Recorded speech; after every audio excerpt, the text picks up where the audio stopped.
Unraveling the battle of words. Understanding. Have a war of words.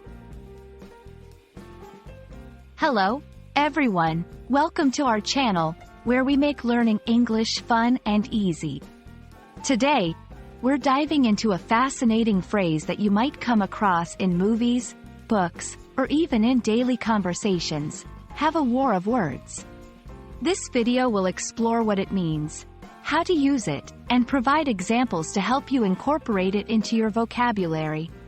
So, let's get started. At first glance, have a war of words might conjure images of a physical battle. However, it's actually a metaphorical expression used to describe a situation where two or more people engage in a heated debate or argument, often using strong words or criticisms.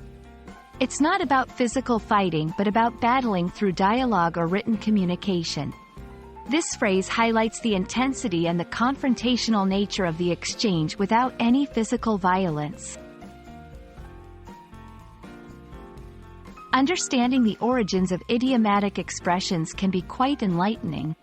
The phrase, have a war of words, likely comes from the notion that words can be used as weapons in a debate or argument. Just as in a physical war where opponents attack each other with weapons, in a war of words, people use words to defend their viewpoints and challenge others. The exact origin of this phrase is not clear-cut, but its usage has been well documented in literature and journalism for centuries, indicating its long-standing role in the English language. Now that we know what it means, let's talk about how to use this phrase in sentences. The politicians had a war of words on live television, each defending their policies vigorously. The debate turned into a war of words, with neither side willing to back down. After the meeting, the two co-workers had a war of words over the project's direction.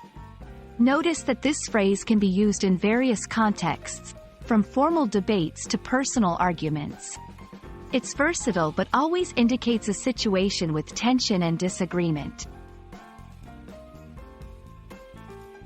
To help solidify your understanding, let's look at examples from popular culture where this phrase might be used. In a drama series, two characters might have a war of words over leadership decisions. In a sports commentary, two experts could have a war of words regarding the performance of a team.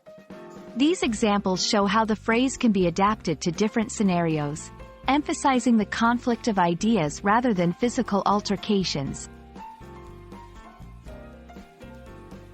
We hope this video has shed some light on the intriguing phrase, have a war of words.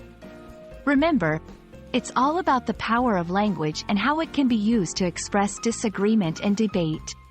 Try using this phrase in your conversations or writing to describe intense arguments or discussions.